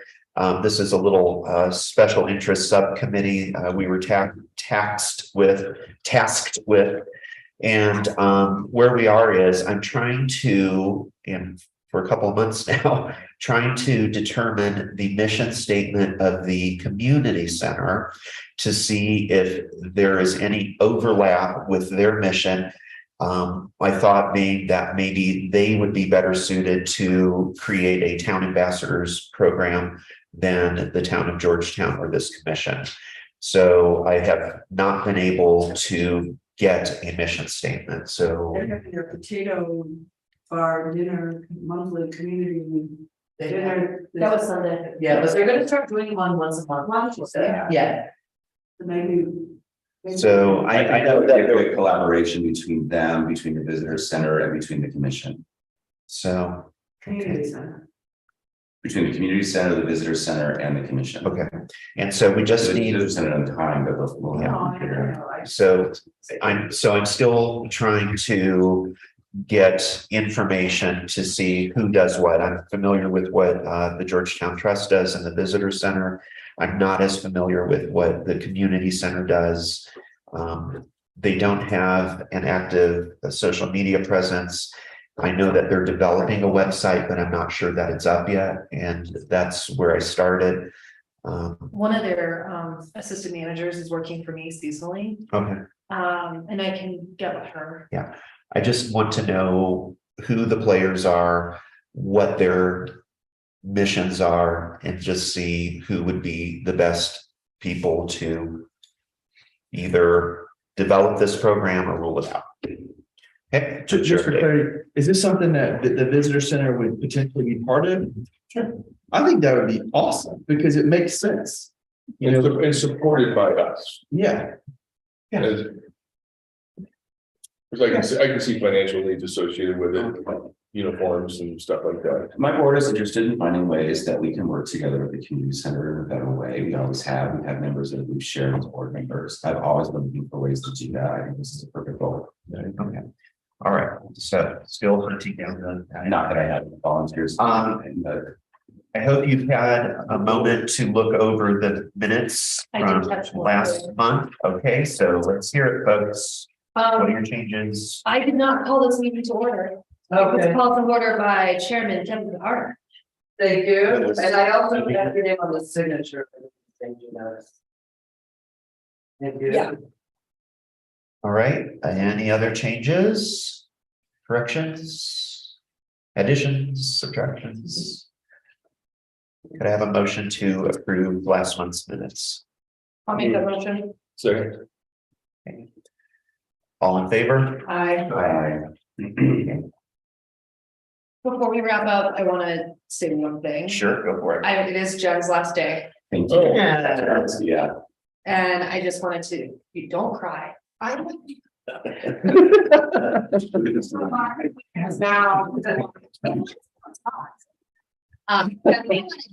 You've been an amazing asset. We will miss you. Thank you all. It has been a wonderful experience and I appreciate it all and great learning. Experience for me. So thanks, It's everybody. been great. Thank you. Thank you, Jack. Thank you very much for your work. Do we want to, once again, try to schedule a work session? Are we going to put that on hold? We have a work session scheduled today. Oh, today, great, okay, perfect, okay, so, Yes. okay, that's fine, okay, well, there's more. fine. We have to Okay. log out though, right? Yeah. Yeah. Oh, it's an executive session, okay, so, let's go ahead and adjourn. Second. Okay, done, okay. Very good. I don't want to discuss it.